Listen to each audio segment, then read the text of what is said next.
The following podcast is taken from a live broadcast on Inspire FM.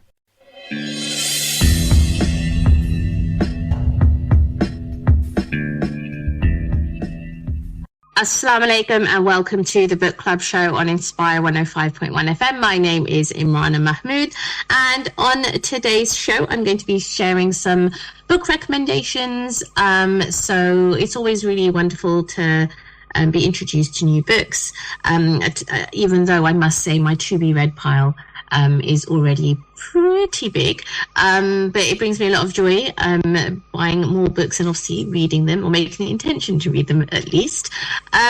So definitely, we are coming up to the start of October. I mean, the year has, it does feel like it has rushed past, and this is always a good time, as the weather's changed. And we definitely know the weather's changed. I hope everyone's been able to keep safe with the recent flooding that's been taking place in our town.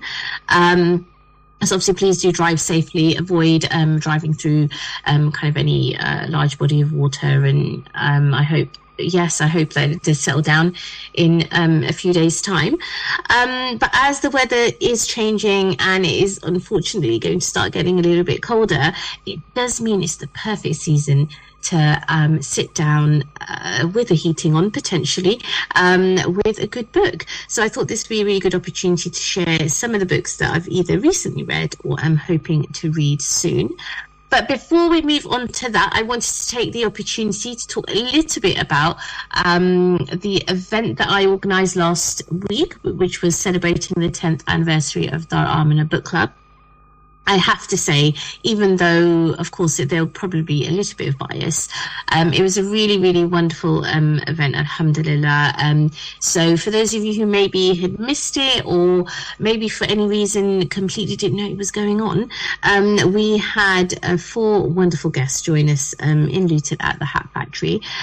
So we had author Tasneem Abdul Rashid, and she has recently published her book called The 30 Before 30 List. We had Dr. Safia Rahman, who has authored the book The Treasury of Aisha, and we also had Samia Aziz, who's is the founder of a podcast called The Diverse Bookshelf. Now, all 3 were also on the show with me the week before last, so we had a really wonderful conversation about their journey into writing, some of the challenges, barriers, joys that comes with being a published author, or kind of working within the literary industry. So it was really interesting to talk to them both on the show and have them in person in Luton for the 10-year anniversary last week of Dar Amina Book Club. And if you are into reading, or maybe you're making the intention to get into reading, joining a book club is always a really good idea. And I know when I speak to people, they feel a little bit apprehensive joining kind of a new group or meeting new people. But I think what I would say is, if you make the intention for anything good, of course, inshallah, that Allah does make it easy. And we are a wonderful group. Again, a little bit of bias there, but we're a wonderful group of women, from different backgrounds, different ages, different faiths. It's a really lovely, diverse group, and you're welcome to join our book club if you are interested. At the moment, we meet every last Tuesday of the month. Sometimes we a little bit change the dates just to avoid half term. So, for example, we are next meeting on the 22nd of October. So it's the 3rd Tuesday of the month, and that's just to avoid the October half term, because obviously families get very busy. So if you are ever interested in joining the book club, please just get in touch with the studio, and I can always share some details if you share your email or number. So that was a quick point just about Dar Amina Book Club. And, it was really wonderful to have the opportunity to, celebrate 10 years, because, alhamdulillah, doing 10 years of any initiative is, it's really amazing. And I think it's really important. We were featured in the local news. I think it was Luton Today. And I recall just mentioning the fact that, it's really important in any action that we take that we're kind of consistent, with it. And, it reminds me of the hadith, of the Prophet ﷺ, that, some of the most beloved deeds are those that are consistent, even though they may be small. And, that there is something really beautiful, I think, in that we should never, I think, negate any kind of action that we take. So we might deem it really, really small, or we might just not think much of it and not put much value to it. But actually, it's so beloved to Allah and the Prophet ﷺ that you are consistent in what you do, because I think there's something really important there about just being committed to something, that if you're doing something good, just do it to the best of your ability, and to do it often, and to do it frequently, and be regular with it, because that is what creates good habits. And I think that's the type of thing you can really take on as advice, even when it comes to reading. There is a reason, and obviously Allah knows best, why the first revelation to the Prophet ﷺ was Iqra, it was read, or recite. And there's so much even within that word. Of course, it's the word of Allah, and there's so much depth to that for us to really learn from and think about and contemplate. So if you are hoping to start reading more, I think that's, like I said, you kind of make the intention. So some of the books that I want to recommend today, I thought what I would do, that they're not kind of huge like novels. They're kind of maybe about 200 pages, 200 to 300. Actually, no, all the ones I've got today, they're not even, they're about, they're less than 200 pages. So they're I don't know if they're called novellas. I don't know if novella is necessarily the right term, but they're basically really succinct. And they're always a good way, I think, to kind of get into reading. So I've got a couple of kind of smaller novels to share. And then I also have a couple of books which I have mentioned on the show before, but they're basically anthologies, so they're different essays. So sometimes maybe you might not always be interested in reading fiction books. You obviously have non-fiction as well. And I think reading essays is always really interesting, because there's so many anthologies out there. You can literally pick a topic that you're interested in, and there will always be wonderful authors that potentially have contributed to a kind of some sort of anthology or something like that you can then just pick and choose when you want to read. It doesn't require massive amount of time. Like it's not like you necessarily have to sit down and finish this whole book kind of in one go. So what we'll do is we are going to start off with maybe a book that I am currently reading. I think that will be a good idea. So this book is called Days at the Morisaki Bookshop. So this is being written by Satoshi Yagisawa. And this is actually a translated book, and books that have been translated really, really interesting. And it's certainly something I've maybe recently got into. And actually, this recommendation did come from somebody at book club. So I'm just going to give a shout out to Sharika, because she, I think, shared a photo of this book in the WhatsApp, in our WhatsApp group. She'd kind of taken on holiday, and I thought, wow, it's such a beautiful cover. The fact that I had the word bookshop in it, I think, was a selling point straight away, because I do love going to bookshops. But yeah, there's something really lovely about reading, I think, translated works. The fact that somebody, I guess, has taken the time to, who knows, at least 2 languages, right? And I think, it's just really nice way to interact with a story which is, set in a different kind of setting to our own. It could be a different country, it could be a different place, but you're still able to access it because obviously, it's been translated, for example, into English, which is obviously what we read in. So this book, I'm just going to read the blurb. So it says, a tale of families' love, new beginnings, and the comfort that can be found in books. From the beginning of summer to early spring, I lived at the Morisaki bookshop. I spent that period of my life in a spare room on the second floor, which room barely got any light, and everything felt damp. It smelled constantly of musty old books. But I will always remember the days I spent there, because that's where my real life began. And I know, without a doubt, that if not for those days, the rest of my life would have been bland, monotonous, and lonely. The Morisaki bookshop is precious to me. It's a place I know I'll never forget. So that's a really lovely blurb to this book, Days at the Morisaki Bookshop. So like I said, it's been translated. So it's by Satoshi Yagisawa, but it's obviously important to note that it's translated by Eric Ozawa.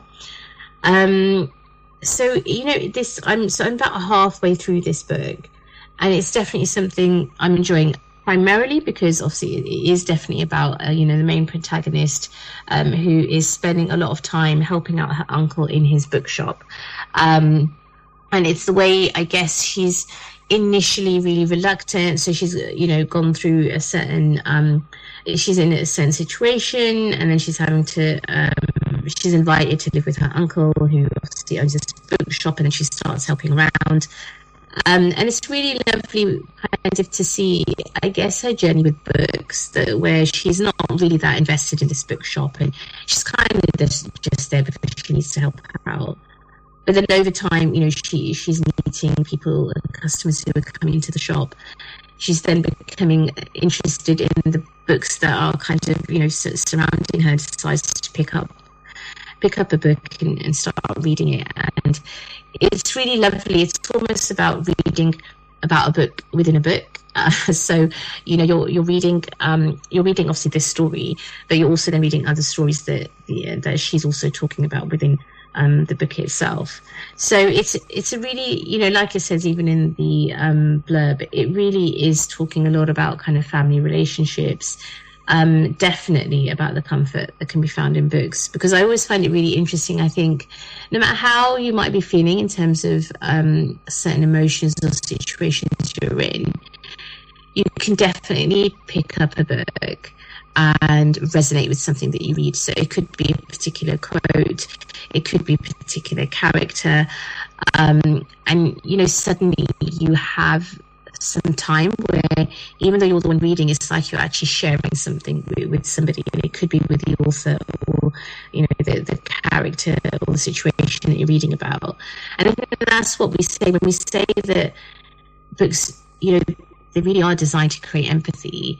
I think that's what it is. So it's not only you yourself stepping into someone else's shoes. It's almost sometimes, if you're reading the right book at the right time, it's almost allowing somebody else to come into kind of your life and step into your shoes.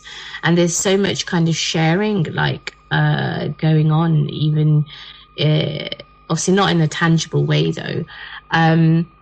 So in terms of a book recommendation, like I said, I'm halfway through the Days at Morisaki Bookshop, but it's a lovely book. Definitely something I would recommend if you kind of want to get into writing, or for example, maybe you're already into reading, but maybe you're already a reader and you haven't read many translated works. Again, definitely high on my list in terms of that.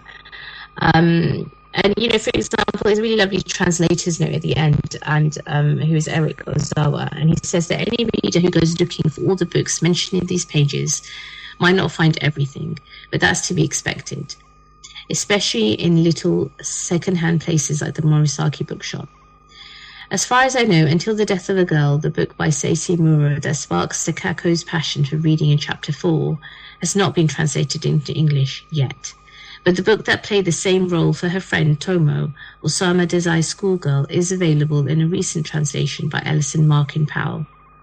It shouldn't be difficult to track down English editions of Junichiro's, Tanizaki's, Ryonsuke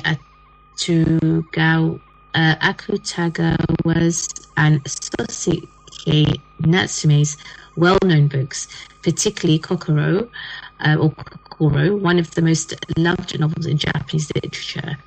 You can find stories by many of the other authors Takako discovers in the major anthologies of Japanese short stories, each of which is almost a bookshop unto itself.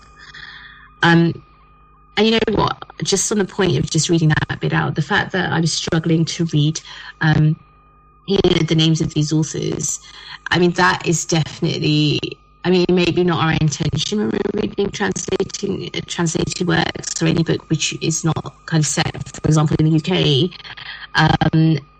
It's so important to actually get used to pronouncing names properly, and we can't do that until we're interacting with people, I guess, who are different from us. And again, you know, it's really important that actually when we're reading books that we're familiarizing ourselves with stories from other countries and other cultures.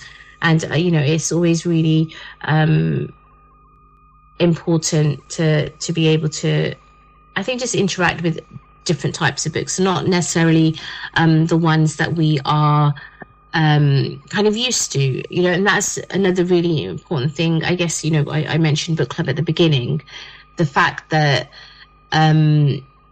book clubs really not only introduce you, I guess, to new people and, you know, potential to make friends, but they really do introduce you to books that you wouldn't normally read. And that's definitely be such a massive, beautiful outcome of being part of a book club. There are so many books that I wouldn't normally have read, and this definitely would be one of them, because had someone not recommended the days at Morisaki Bookshop during, you know, kind of as part of our book club, I don't think I ever would have really come across it. Now, on that note, we're going to move on to the next book, which is also a translated. I think this is a translated book from what I can remember. And this book is called Dreams from the Ends. It's by Faiza Gwene. Again, I think that's how to pronounce it. And she's also Just Like Tomorrow. So we read this part of book club a few years ago, actually. And again, it's under like 200 pages, you know. So again, it's kind of a small book that you can kind of read through. So the blurb of this is Dreams from the Ends is a story of 20-year-old Ahlame, who is spirited, sassy and wise, but has more problems than she knows how to deal with. Her father, the boss, is permanently disabled after an accident on a building site. Her 16-year-old brother, Fawed, has been permanently excluded from school and seems intent on joining the drug dealers who share their estate, while she is left to deal with the guilt trips from their family back in Algeria. But when she returns home after a 10-year absence, she brokers a kind of truce, both with her homeland and the need to forge a future. Faiza Gwene's extraordinary novel explores what happens to people when a lid is put on their dreams, and through Ahlame gives a voice to those often denied one. So again, you know, it's a very kind of similar, not a similar style of book, but the fact that it is another kind of smaller novel that you can read. The fact that it's obviously about a family and it's got links to Algeria, again, is really interesting. It's kind of transporting you into, I guess, a family situation that we might be able to resonate with, but obviously it isn't necessarily our own. It's really beautifully written. I think, you know, it's quite, I don't know if to say it's an easy read is accurate, but it's something once you start reading, you know, you definitely kind of get into it. And, you know, it's just really interesting to read about the main protagonist's kind of situation and I guess her relationship, with her homeland, you know, the fact that she's been away and then she goes back and how that feels. And I think there's so many of us who were born and bred, for example, in the UK, but have families that have come from, you know, other countries. You know, there's definitely a type of interesting, I think, relationship that we have with whatever we term as our homeland. So a homeland, you know, you can define as, is it the place of our birth? Is it the place, you know, our parents, grandparents were born? So that, you know, there's a really interesting, I think, kind of very interesting things to explore, you know, when we talk about things about, you know, our homeland and how we deal, I guess, with situations and family, depending on, which circumstance or situation, we're living with. So Faiza Gwini, this is, it's not her most recent book, but this is a book, again, that Dreams from the Ends, that we read as part of book club. So that's another book that you can kind of add to your book list. And actually, I'm so happy that I literally did think that, what kind of book recommendation should I make today? So those two, so the first one, Days at the Morisaki Bookshop, I'm halfway through.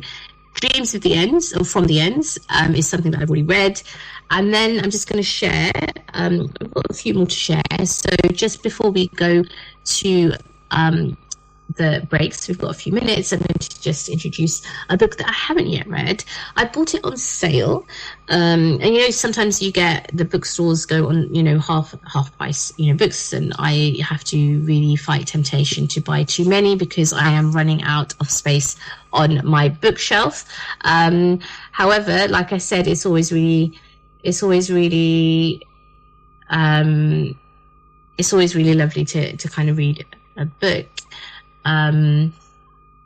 It's always just really love to buy books even.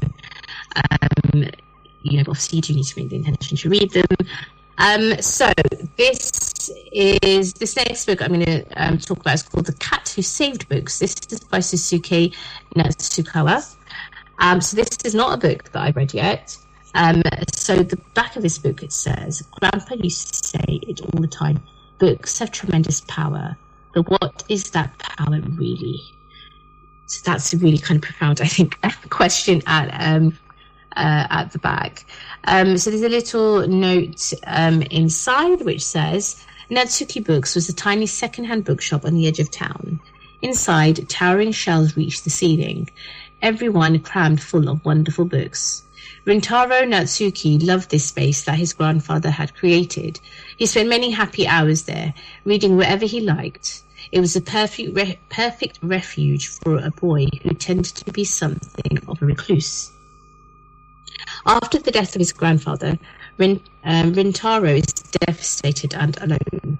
It seems he will have to close the shop. Then a talking tabby cat called Tiger appears and asks Rintaro for help. The cat needs a book lover to join him on a mission. This odd couple will go on 3 magical adventures to save books from people who have imprisoned, mistreated, and betrayed them. Finally, there is one last rescue that Rintaro must attempt alone. The Cat Who Saved Books is a heartwarming story about finding courage, caring for others, and the tremendous power of books. So I think you can probably understand, as somebody who loves books, why I definitely picked this up. Right, so obviously I got a great bargain because it was half price, but there's something, I haven't started reading it, but I actually can't wait, even though it has been on my bookshelf for a while. But it's an international bestseller. I think anybody who loves cats and loves books, I mean, come on, it's like a no-brainer, right? Unfortunately, we don't have a cat. My daughters are very desperate to have a cat. They're trying to convince their dad. I am kind of sitting on the fence. I'm like, yeah, I love cats. I'm kind of seeing, how much can they persuade their dad. So we will see. But please, if you are listening, then maybe on behalf of my children, do dua for them, that they maybe potentially will be able to convince their dad to get a cat. But in the meantime, we can make do with books about cats and about books. So 2 wonderful, I think, kind of combinations. So yeah, that's definitely one. If you like cats and you kind of like books a little bit, I would recommend that you get The Cat Who Saved Books by Susuke Natsukawa. So again, this book is just about, I think it's about 210 or 211 pages. So all the books I've shared so far, like I said, they're quite small, kind of small novels that you can really kind of get your teeth into. So we are approaching very soon the first break. And in the second half of the show, I'll talk a little bit more about a couple of book recommendations I have. Again, there's 2 books that I have not yet read that I am due to read. So I will share those, and a couple of others, because I did mention anthologies that you can read as well, because reading essays by maybe writers or certain topics that you're interested in is really a good way to, I guess, increase the breadth of understanding about the world. So the books that I'll share or quickly kind of introduce you to in the second half of the show is Cut from the Same Cloth, which is edited by Sabina Akhtar, and Gathering, which is a Woman of Colour on Nature, which is edited by Duri Shahwa and Nasia Sawa-Skus. So those will be the books that we can talk a little bit about in the second half of the show. We'll also talk a little bit about a poetry book, because you know, if you've listened to my show before, how much I love poetry.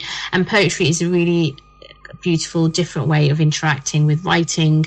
Again, it's something you can read, which is really short, but it's something that, you know, the idea is you really read and you contemplate.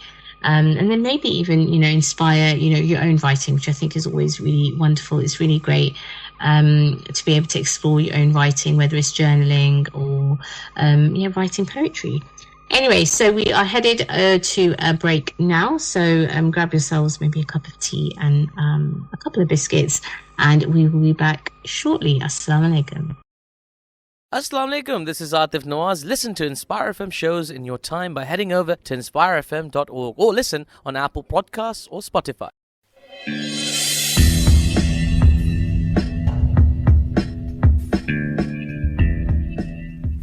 Assalamu alaikum and welcome back to the Book Club show on Inspire 105.1 FM. My name is Imrana Mahmood, and on today's show I am sharing some of my book recommendations. These are books that either I have already read, in the middle of reading, or are on my to be read pile, which is increasing and is getting pretty high. But let's ignore that, because there is a lot of joy in buying books, obviously a lot more joy in reading them. In the first half of the show I shared 3. So we had The Cat Who Saved Books by Susuke Natsukawa, Dreams from the Ends by Faizai Gwene, and Days at the Morisaki Bookshop by Satoshi Yagisawa. All of them, I'm pretty sure, are all translated works, which I am recently getting into. I think it's really great to be reading about books which are set in a completely different environment and setting that I would personally be kind of familiar with, and I think that really broadens our horizons. And it's always lovely to kind of, I guess, transcend borders in that way, because borders are man-made, and the fact that we can use books to really create connection with characters that we wouldn't normally maybe have the opportunity to necessarily interact with, I think is really, really lovely.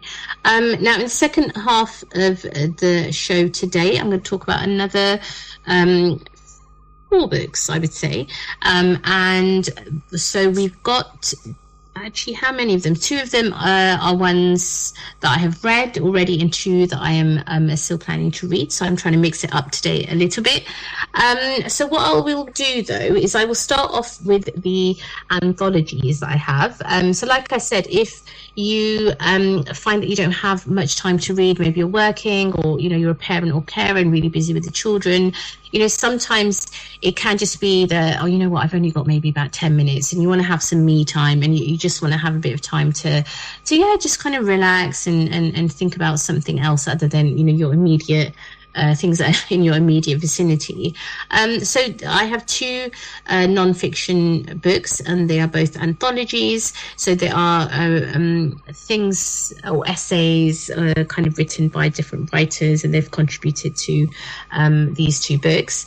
One of them I have shared on the show before. This is probably, I can't remember if it was before COVID, and I had about 3-4 writers of this anthology who joined us. So this is Cut from the Same Cloth by which has been edited by Sabina Akhtar.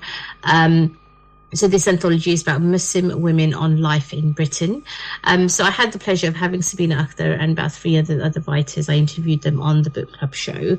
So I thought it'd be really lovely just to bring this back and talk a little bit about it today, because it really is, as you know, women who, whether we wear hijab or we don't, or even, for example, for people of a completely different faith who aren't Muslim and want to understand some of the experiences that Muslim women have and their feelings. So either way, I think is really a beautiful resource to have.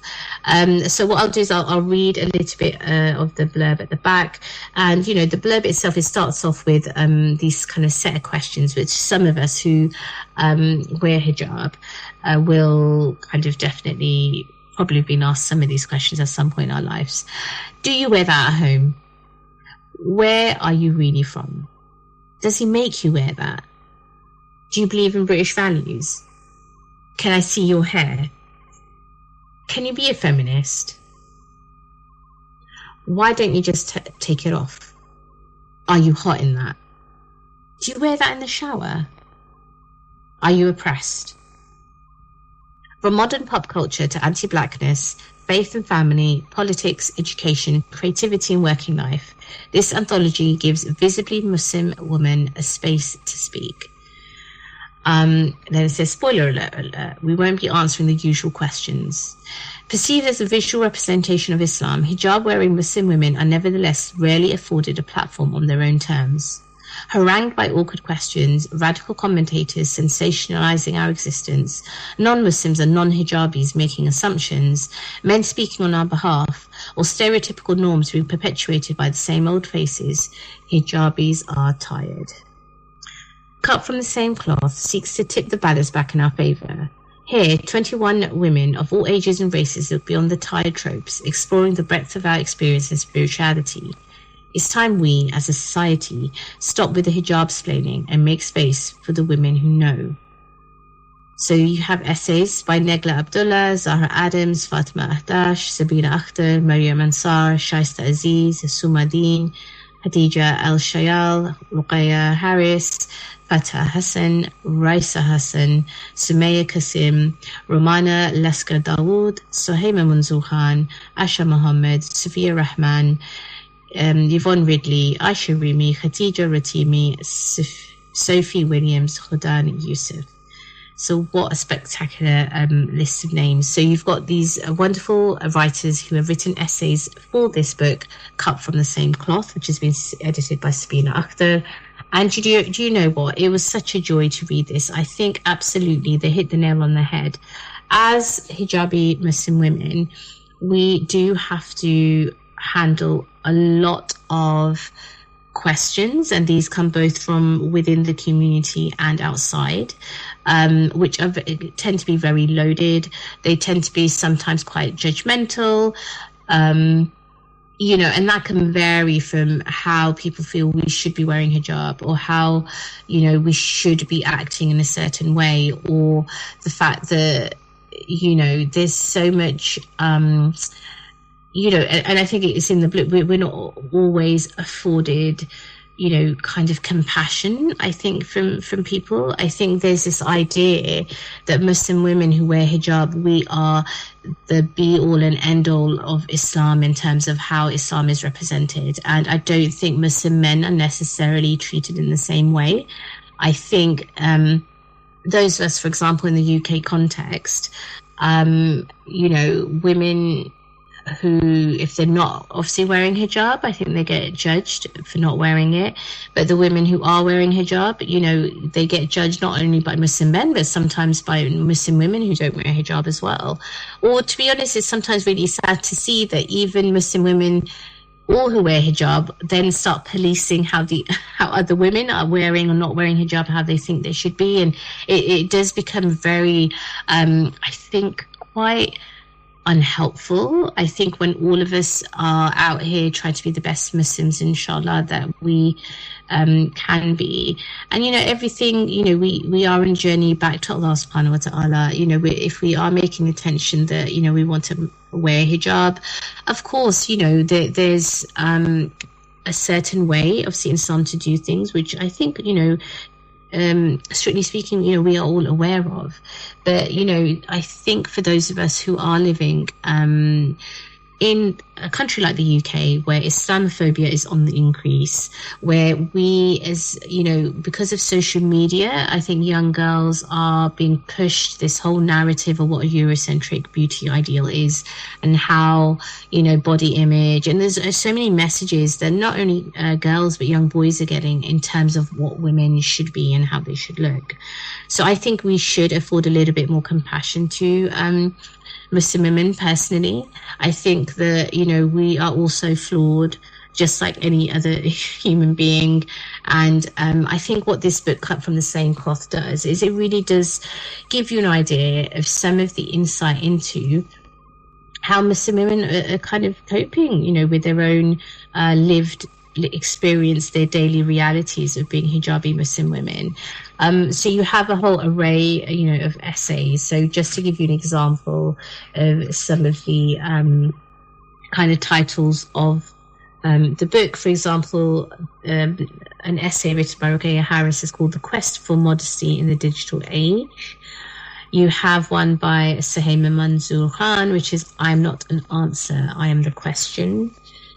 You've got, for example, an essay written by Maryam Ansar, which is called Youth in the Time of Madrasas. You have, one which is written by the editor of the book, Sabina Akhtar, which is called Smile. So, there's another one called Racial Perceptions by Khadija Ratimi. And then the one by Fatah Hassan, So I Can Talk to Guys Now. So, just by reading a few examples of some of the titles of the essays, I think it does give you an idea of exactly, how much you could really, learn from this book. And I think when it comes to reading, learning is definitely one of the things that we're able to achieve. And it's really important that we are kind of gaining knowledge, not in terms of just kind of the rulings and the fiqh of Islam, but actually the lived experiences of other Muslims, because at the end of the day, we are an ummah, and we want to understand as an ummah, what are our trials and tribulations, and at the same time, what are the things that bring us joy, and where we're able to unite, and just be not just better people, but I guess, yes, in some ways a better representation of what true Islam is. And true Islam has always been about compassion. It's been about gentleness. It's been about bringing joy into the world. So we definitely, I think, sometimes you need to do more of that. So I would definitely recommend Cut from the Same Cloth, Muslim Women on Life in Britain. And again, for many Muslim women who maybe are or aren't wearing the hijab, it's definitely a book that I think you're able to read and really understand a lot of things. But again, for Muslim men, I think sometimes there is this thing of, but if it's about a particular topic, that book's not for me. But I think we do need to kind of get out of that kind of rut that we're in and really start reading books that we wouldn't normally read. And especially, I think I would say to any Muslim men, Muslim brothers who are listening,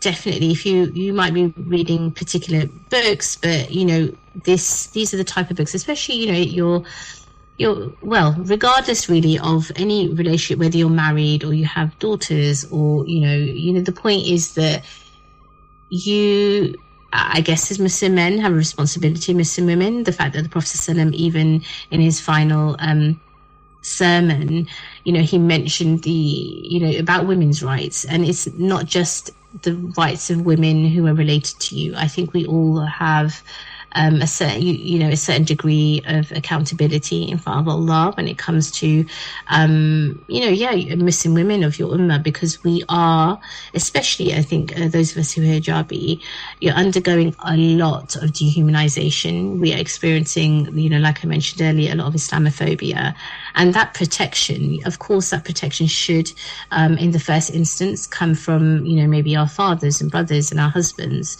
or our sons, but ultimately that does, and it should, and it always has extended to the Ummah. So there is a degree of responsibility that Muslim men have to other Muslim women, regardless of the relationship that you have. And the best way to do that is, start reading about, what Muslim women are experiencing and what they're going through, and to have that kind of, I think, empathy. And I think it's important that you're able to read that for yourself. Maybe, I don't know, encourage a Jummah khutbah on the topic. I don't know. It's just a suggestion. So moving on to another anthology that I have. So this, again, I haven't completely finished reading this one, but I did mention this in a show recently, that this is called Gathering Women of Colour on Nature. This is edited by Duresh Shahwa and Nasia Sarwar Skuse, which I'm hoping is the right way to pronounce it. So this, you have Gathering brings together essays by women of colour across the UK writing about their relationship with nature in a genre long dominated by male, white, middle-class writers. In redressing this balance, this moving collection considers climate justice, neurodiversity, mental health, academia, inherited stories, colonialism, whiteness, music, hiking, and so much more. These personal, creative, and fierce essays will broaden both conversations and horizons about our living world, encouraging readers to consider their own experience with nature and their place within it. So the reason I actually bought this book initially is Dr. Safiya Rahman, who was on the panel last week for the Dar Amina Book Club event, has written an essay for this. She has actually also written an essay for Cut from the Same Cloth, which I just discussed. So you can probably tell I am a fan of Safiya Rahman. I think, she writes beautifully. She has a lot of wisdom, to share. But, the other thing, obviously, with Gathering Women of Colour in Nature is because I do like spending time in nature. I have to say I wasn't always like that, though, because I grew up in London, didn't always have access to, the countryside, didn't do much hiking when I was younger. But alhamdulillah for my husband, who I think grew up, obviously, in Luton. I think he did a lot of kind of hikes with young Muslims, which many of you in Luton might be aware of. And I know they really got, groups at a young age, getting out in nature, doing hiking, reading maps, and doing all the stuff, which I'm still not so confident with. But I have learned to love going on hikes. As a family, we've done climbing mountains, which is really fantastic. So we've done Scafell Pike, we've done Snowdon, Mount Snowdon in Wales. The only one I haven't done yet is Ben Nevis in Scotland. That is on my bucket list, and I do feel a bit kind of anxious when I think about it, because obviously it's the biggest one out of the three. So out of Snowdon, Scafell Pike, obviously Ben Nevis is the largest. But inshallah, it's on my bucket list, and I will make intention, and hopefully I can kind of conquer the summit there. But hiking is beautiful, and going out for walks, and even, to be honest, it seems really far away, but all of us experienced lockdown. The fact that we were only, during COVID times, able to go on what I think was like half an hour walk every day, while everyone was trying to obviously contain, keep everything contained. And I think it was really in those times that, just being outside and walking became such a huge blessing. Just getting a bit of, a bit of fresh air, and just seeing trees and grass, and, God, it's so important. And I think sometimes, for those of us who maybe since COVID now maybe work remotely, mostly from home, maybe there's a lot of hybrid working going on, or maybe we're constantly just driving to and from the office, or we're constantly on a train. We're not interacting much with I think greenery. All we're probably seeing is our laptop screens on loads of tarmac, and that can be quite depressing, I think. So just going out for regular walks or daily walks, get your 10,000 steps in is such a important thing to do, not just for our body, for our mind as well. So Gathering Women of Colour on Nature, though, it brings, a whole depth when we talk about nature, because we do know that when, especially in this country, we talk about nature, or we talk about nature writing specifically, it is dominated by white middle class men. You know, those are when you watch TV nature programs, they're the type of people who are, you know, usually hosting a program like this. They're traveling around the world, talking about all their experiences, and yet those of us who literally maybe come from certain countries because of our family connections, or the fact that we are also interacting with nature and the countryside, even from a Muslim perspective, you know, Allah has sent us as custodians of the earth. It is our very job to look after the earth, to look after the environment. I do have to say, sometimes walking around Luton, I can see families kind of finishing school and the children are just littering everywhere, and it doesn't seem to be an issue. And God, that really does make me a little bit annoyed, because something as simple as just throw your rubbish in the bin, right? It's such a simple thing to do. I'm imploring everybody that if you see somebody who's basically just thrown something out in the street, very politely, I think it's okay for you to say to them, oh, look, I think you've just dropped that. And, you know, there's a bin literally, you know, a few steps down the road. There's such a mistreatment of, I think, of our world and of the earth. And of course, I'm talking on a very micro level, right? I'm talking about how individually our attitude is to our environment, and really looking after it. The most simplest thing is to, you know, make sure you're recycling at home, right? Make sure that you're not throwing your rubbish and litter out on the street, that you're using, you know, bins that have been provided. But those are really simplistic terms. Of course, when we start looking at the macro level, we start talking a little bit about capitalism. We start talking about the way the richest countries on this planet are dumping their rubbish into poorer countries and expecting somehow that that's not going to have some sort of repercussion, right? So when we talk about climate justice, there is basically a macro and both a micro level, and we need to tackle all of it, because we want to create an environment for our children and the new generation which is going to be livable, breathable, you know, and that we're able to really flourish as human beings. Now, this book, though, Gathering, is obviously specifically written by women of colour. So they're not all, this one is not all written by Muslim women, whereas Cut from the Same Cloth was. So you have, again, different types of essays. You know, there's really interesting ones. So, for example, the first chapter is being written by Louisa Adjo Parker. This is a British Ghanaian in the West Country. You have The Stones of Scotland, written by Alicia Bir Muhammad. You've got Catherine Cleaver, who's written an essay called A Pencil, a Trowel and a Dinosaur Bone. Dr. Siwa Rahman's written From God We Come and to God We Return. There's another chapter which is written, which is called In a Relationship with Sugar by Maya Chowdhury. So I have read some of these. I thought they were really, really insightful. I read In a Relationship with Sugar while we were on a family trip to the Lake District this summer. And we went to quite a well-known place, which is called Rydal Mount. So many of the places in the Lake District are associated with really well-known kind of writers and authors, and it's really interesting to learn about, you know, the contributions they made to literature, the fact that they lived in particular houses in the Lake District.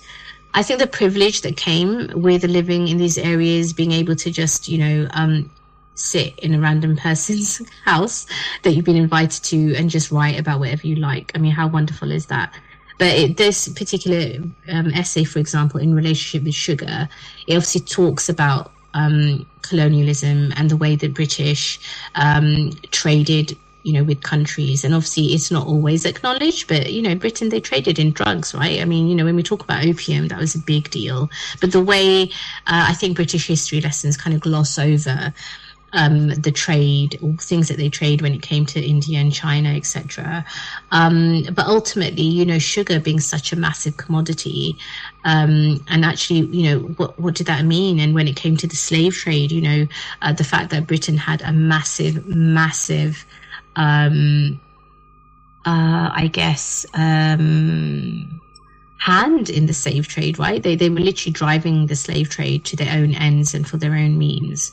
And when you're sitting in a place like Rydal Mount and Lake District eating carrot cake, which I was, an essay like in a relationship with sugar really does make you think, about what we consume, what we eat, where we're sitting. So yeah, I think definitely if you're the type of person who enjoys walking, enjoys nature, and again, whether you are a woman of color or not, this is definitely a book that you can really interact with and learn from. And from an Islamic perspective, again, the essay written by Sophia Rahman, From God We Come and To God We Return, she mentions the idea that the Sharia, which is obviously Islamic law, the literal meaning of it is like going to the watering hole. And I think, again, that's something now, for example, I didn't really know. So again, that concept of, what does that mean, and the significance of water in our faith, the fact that, when it's mentioned in Islam, it has such huge significance in very different, situations. So basically, those are some of the books I wanted to talk about now in the second half. And I know we're approaching the end of the show very quickly. The only other one that I did want to end on is one poetry book, which is called The Things You May Find Hidden in My Ear by Musab Abu Taha. This is written by a Palestinian poet, and these poems emerge directly from the experience of growing up and living in constant lockdown and often direct attack. So definitely, because of the ongoing genocide in Palestine, I would definitely recommend that you do read Palestinian writers and make yourself more familiar with them. But this is obviously a poetry book, and beautiful poetry it is. And last but not least, I was just going to mention Before the Coffee Gets Cold by Toshikazu Kawaguchi. I'm going to feature this book in another show down the line, because this is a book Dharma Book Club has just chosen as their book club, their book for October. So we're really looking forward to reading this book. Again, it's kind of one of those smaller novels. It's less than 200 pages. This is actually a whole book series. So this is book one of this particular series. So it's called Before the Coffee Gets Cold. I love the book cover, the illustration. It's basically a small coffee table with 2 cups of coffee, a lamp, 2 beautiful chairs, and a cat sitting right there. So what's not to love? But I will definitely feature and review this book in a future show, inshallah.